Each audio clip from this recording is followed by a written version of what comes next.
Hello everyone. जय हिंद। आज है 11 दिसंबर और आज 11 दिसंबर से बनने वाले सभी प्रकार के करंट अफेयर्स को डिस्कस करेंगे। हिमाचल प्रदेश के नवनियुक्त मुख्यमंत्री कौन है, तो ध्यान रखेंगे अभी हाल ही में हिमाचल प्रदेश में संपन्न हुए विधानसभा चुनावों में कांग्रेस के द्वारा बीजेपी को इन चुनावों में हरा दिया गया तथा कांग्रेस के वरिष्ठ नेता सुखविंदर सिंह सुक्खू को हिमाचल प्रदेश का नया मुख्यमंत्री नियुक्त किया गया। ध्यान रखिए मुकेश अग्निहोत्री को हिमाचल प्रदेश का उप मुख्यमंत्री नियुक्त किया गया है। सुखविंदर सिंह सुक्खू हिमाचल प्रदेश के 7वें मुख्यमंत्री हैं तथा इनसे पूर्व मुख्यमंत्री बीजेपी के जयराम ठाकुर थे। चलिए तो कुछ हिमाचल प्रदेश के बारे में बात करते हैं। हिमाचल प्रदेश भारत का एक पहाड़ी राज्य है। इसकी 2 राजधानियां हैं, एक है शिमला जो समर कैपिटल है और एक धर्मशाला। धर्मशाला हिमाचल प्रदेश की विंटर कैपिटल है। ध्यान रखिए हिमाचल प्रदेश भारत का एलपीजी युक्त और धुआं मुक्त पहला राज्य है। इसके सिवा भारत में हींग, दालचीनी और लौंग का उत्पादन करने वाला पहला राज्य भी हिमाचल प्रदेश है। हिमाचल प्रदेश में भारत का पहला राज्य बना जिसने कि प्लास्टिक पॉलिथीन को प्रतिबंधित किया। ध्यान रखेंगे प्लास्टिक पॉलिथीन को प्रतिबंधित करने वाला देश का पहला राज्य हिमाचल प्रदेश है, जिसने कि प्लास्टिक पॉलिथीन को बैन किया। पहला राज्य हिमाचल प्रदेश है। अभी हाल ही में हुए गुजरात विधानसभा चुनावों में भारतीय जनता पार्टी की प्रचंड जीत के बाद गुजरात का मुख्यमंत्री किसे बनाया गया, तो भूपेंद्र पटेल। भूपेंद्र पटेल अभी पुनः गुजरात के मुख्यमंत्री बने तथा इन चुनावों में बीजेपी को प्रचंड जीत हासिल हुई। तो अब बात करते हैं गुजरात के बारे में। गुजरात भारत का सबसे लंबी तट रेखा वाला राज्य है। अगर एग्जाम में क्वेश्चन आता है कि भारत की सबसे लंबी तट रेखा वाला राज्य कौन है, गुजरात। भारत में सर्वाधिक मूंगफली का उत्पादन गुजरात में होता है। इसके सिवा गुजरात में अभी हाल ही में भारत का पहला अंतर्राष्ट्रीय बुलियन एक्सचेंज की स्थापना की गई है। भारत का और दुनिया का सबसे बड़ा सीएनजी टर्मिनल की स्थापना भी गुजरात के भावनगर में की जा रही है। ध्यान रखिए यह दुनिया का और भारत का सबसे बड़ा सीएनजी टर्मिनल है। इसके साथ ध्यान रखेंगे गुजरात के जामनगर में ग्लोबल ट्रेडिशनल मेडिसिन सेंटर की भी स्थापना की जा रही है। गुजरात के नए मुख्यमंत्री होंगे भूपेंद्र पटेल तथा गुजरात के राज्यपाल है आचार्य देवव्रत। यूपीआई पर क्रेडिट कार्ड को सपोर्ट करने वाला भारत का पहला पेमेंट गेटवे अभी हाल ही में कौन बना, तो रोजर पे यूपीआई क्रेडिट कार्ड को सपोर्ट करने वाला भारत का पहला पेमेंट गेटवे बन गया है। किस भारतीय स्टार्टअप ने इस वर्ष का प्रतिष्ठित अर्थशॉट पुरस्कार जीता, तो खेती। ध्यान रखिए तेलंगाना का एक स्टार्टअप है, तेलंगाना राज्य का स्टार्टअप है खेती। इसने अभी हाल ही में अर्थशॉट पुरस्कार जीत लिया। अर्थशॉट पुरस्कार में 5 विजेताओं में से एक खेती भी शामिल रहा। ये तेलंगाना का एक स्टार्टअप है। चलिए बात करते हैं अर्थशॉट पुरस्कार की। अर्थशॉट पुरस्कार जो है इसकी स्थापना ब्रिटेन के प्रिंस विलियम्स के द्वारा की गई थी। इसको इको ऑस्कर भी कहा जाता है। इको ऑस्कर के नाम से भी इसको जाना जाता है। ध्यान रखेंगे एग्जाम में आ सकता है कि किस पुरस्कार को इको ऑस्कर कहा जाता है, तो अर्थशॉट पुरस्कार को इको ऑस्कर पुरस्कार कहा जाता है। इस साल पृथ्वी के पर्यावरणीय समस्याओं का समाधान खोजने के लिए काम करने वाली 5 परियोजनाओं को अर्थशॉट पुरस्कार से सम्मानित किया गया।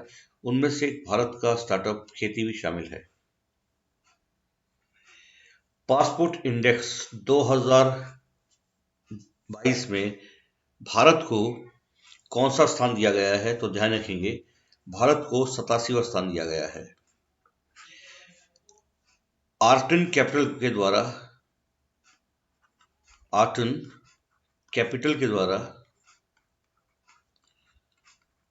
द्वारा अभी हाल ही में पासपोर्ट इंडेक्स जारी किया गया और इस इंडेक्स में भारत को 87वां स्थान दिया गया है, जबकि पहले स्थान पर संयुक्त अरब अमीरात है, यूएई, ये पहले स्थान पर है। उसके बाद क्रमशः Germany, Sweden, Finland, Luxembourg, Spain और फ्रांस है। ध्यान रखेंगे, यूएई पहले स्थान पर है, जिसका दुनिया में सबसे मजबूत, सबसे प्रबल पासपोर्ट है। उसका Germany, Sweden, Finland, Luxembourg, Spain और फ्रांस, जबकि सबसे अंतिम स्थान पर अफगानिस्तान को रखा गया है। हेनले इंडेक्स में जापान पहले स्थान पर है, जबकि इस इंडेक्स में जापान को 24वां स्थान दिया गया है। तो ध्यान रखिए, हेनले पासपोर्ट इंडेक्स में जापान पहले स्थान पर है, जबकि आर्टन कैपिटल पासपोर्ट इंडेक्स में जापान को 24वां स्थान दिया गया है। 94 नंबर पर पाकिस्तान को रखा गया है। 2022 के विश्व के सबसे मजबूत पासपोर्ट सूची में किस देश को प्रथम स्थान दिया गया है? तो संयुक्त अरब अमीरात पहले स्थान पर है। ध्यान रखेंगे, संयुक्त अरब अमीरात यूएई का पासपोर्ट दुनिया का सबसे मजबूत पासपोर्ट माना गया है। उसके बाद क्रमशः जर्मनी दूसरे स्थान पर, स्वीडन तीसरे स्थान पर, फिनलैंड चौथे स्थान पर, लग्जमबर्ग पांचवें स्थान पर, स्पेन छठे स्थान पर और फ्रांस सातवें स्थान पर है, जबकि अफगानिस्तान सबसे अंतिम स्थान में रखा गया है और पाकिस्तान को 94वां स्थान दिया गया है। मानव अधिकार दिवस 2022 की थीम क्या है? तो ध्यान रखिएगा, अभी हाल ही में 10 दिसंबर को मानव अधिकार दिवस मनाया गया और इसकी थीम रखी गई थी सभी के लिए गरिमा, स्वतंत्रता और न्याय। ये मानव अधिकार दिवस 2022 की थीम है, जो 10 दिसंबर में मनाया गया। सभी के लिए गरिमा, स्वतंत्रता और न्याय। ध्यान रखिए, आज 11 दिसंबर है। 11 दिसंबर को यूनिसेफ दिवस के रूप में मनाया जाता है। यूनिसेफ दिवस के रूप में मनाया जाता है 11 दिसंबर को। किस राज्य सरकार द्वारा राज्य में सफाई कर्मचारियों के लिए एक मोबाइल ऐप स्वास्थ्य लॉन्च किया गया? तो तमिलनाडु सरकार द्वारा भी हाल ही में राज्य के सफाई कर्मचारियों के लिए एक ऐप लॉन्च किया गया, जिसका नाम है स्वास्थ्य। किसे B20 इंडिया के अध्यक्ष के रूप में नियुक्त किया गया? तो टाटा सन्स के चेयरमैन एन चंद्रशेखरन को B20 इंडिया के अध्यक्ष के रूप में नियुक्त किया गया। B20 इंडिया के बारे में चलिए बात करते हैं। B20 इंडिया क्या है?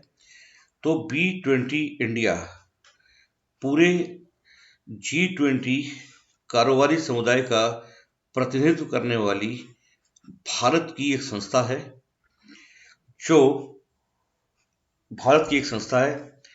तथा टाटा सन्स के जो अध्यक्ष हैं एन चंद्रशेखरन को 1 दिसंबर को B20 इंडिया के अध्यक्ष के रूप में नियुक्त किया गया। B20 इंडिया का गठन 2010 में हुआ था तथा यह वैश्विक व्यापार समुदाय के साथ आधिकारिक एक संवाद है, जो भारत की ओर से स्थापित किया जाता है, उसको B20 कहा जाता है। एक दिवसीय क्रिकेट मैच में सबसे तेज दोहरा शतक लगाने वाले भारतीय कौन बने? तो ईशान किशन। ध्यान रखिए, आज 11 दिसंबर 2022 को ईशान किशन द्वारा बांग्लादेश के चट्टोगांव में बांग्लादेश के खिलाफ खेलते हुए एक दिवसीय मैच में 100 26 गेंदों पर दोहरा शतक लगाया तथा इस प्रकार वह सबसे तेज दोहरा शतक लगाने वाले दुनिया के पहले खिलाड़ी बन गए। इसी के साथ उन्होंने वेस्टइंडीज के खिलाड़ी क्रिस गेल का 138 गेंदों पर दोहरा शतक लगाने का रिकॉर्ड तोड़ा, जो उन्होंने जिम्बाब्वे के विरुद्ध लगाया था। तो ध्यान रखेंगे भारत के वो कौन से खिलाड़ी हैं जिन्होंने सबसे तेज दोहरा शतक लगाया है। तो ईशान किशन, इन्होंने मात्र 126 गेंदों में दोहरा शतक लगाया है, जिसमें इनके 23 चौके और 9 छक्के शामिल थे तथा वे 131 गेंदों में 210 रन बना करके आउट हुए। चलिए, तो आज के नॉलेज जोन में हम बात करेंगे एंडीज पर्वत के बारे में। क्या आप जानते हैं विश्व की सबसे लंबी पर्वत श्रृंखला कौन सी है? तो विश्व की सबसे लंबी पर्वत श्रृंखला है एंडीज, जो अल्पाइन युग में निर्मित हुई और यह दुनिया की सबसे लंबी पर्वत श्रृंखला है। यह एक वलित पर्वत है तथा प्रशांत महासागर के समानांतर फैली है। एंडीज पर्वत श्रृंखला में अटाकामा मरुस्थल भी स्थित है, जो चिली में है। यहीं से विश्व की सबसे लंबी नदी अमेजन नदी निकलती है। एंडीज पर्वत 7 देशों में विस्तृत है। अर्जेंटीना, 7 देशों में विस्तृत एंडीज पर्वत, ध्यान रखिए। Argentina, Bolivia, Chile, Colombia, Ecuador, Peru और वेनेजुएला। माउंट एकांकागुआ एंडीज पर्वत की सबसे ऊंची पर चोटी है तथा यह एक सुप्त या शांत ज्वालामुखी भी है। एंडीज पर्वत श्रृंखला की लंबाई 7000 किलोमीटर है तथा इसकी चौड़ाई 200 से 700 किलोमीटर है और इसकी औसत ऊंचाई लगभग 4000 मीटर है। तो ध्यान रखेंगे दुनिया की सबसे लंबी पर्वत श्रृंखला जो है वो एंडीज है, जो दक्षिण अमेरिका महाद्वीप में स्थित है और ये 7 देशों में विस्तृत है। तो चलिए, आज जो 10 दिसंबर को हमने आपसे क्वेश्चन पूछा था कि दक्षिण पूर्वी एशियाई देशों का संगठन आसियान में शामिल होने वाला नवीनतम सदस्य देश कौन है? तो ध्यान रखेंगे तिमोर लेस्ते।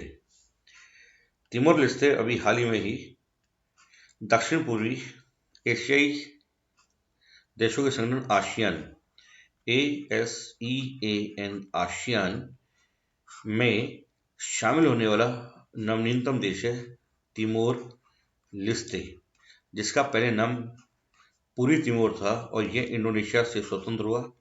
इसकी राजधानी दिल्ली है।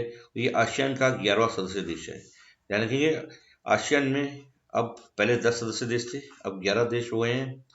ये देश हैं Indonesia, Malaysia, Singapore, Philippines, Cambodia, Vietnam, Thailand, Laos, Myanmar, Brunei और तिमोर लेस्ते। तो इस बार ये 11 देश हो गए। Indonesia, Malaysia, Singapore, Philippines, Cambodia, Vietnam, Thailand, Laos, Myanmar, Brunei और तिमोर लेस्ते। इसका मुख्यालय जकार्ता में है तथा अभी हाल ही में इसका अधिवेशन कंबोडिया में संपन्न हुआ और अगला अधिवेशन 2023 में इंडोनेशिया में होगा। तो आसियान देशों का अगला अधिवेशन 2023 में इंडोनेशिया में होगा, अभी हाल ही में संपन्न हुआ कंबोडिया में। तो चलिए, आज का आपसे क्वेश्चन है कि वर्ष 2026 के शीतकालीन ओलंपिक खेलों का आयोजन कहां पर किया गया? तो आपको हमें बताना है 2026 के शीतकालीन ओलंपिक खेलों का आयोजन कहां पर किया गया था, कहां पर किया जाएगा। 2026 के ओलंपिक खेलों का आयोजन कहां पर किया जाएगा, आप हमें बताएंगे। इसका सही आंसर आप हमें कमेंट बॉक्स में देंगे तथा हम आपके लिए इसका सही आंसर अपने अगले वीडियो में डिस्कस करेंगे। तो उम्मीद करते हैं आपको हमारा वीडियो अच्छा लगा हो। अगर आपको हमारा वीडियो अच्छा लगा हो तो आप हमारे चैनल को और इस वीडियो को लाइक करें, ज़्यादा से ज़्यादा शेयर करें तथा प्लीज़ हमारे चैनल को आप सब्सक्राइब करें। तो मिलते हैं फिर अगले वीडियो में। जय हिंद।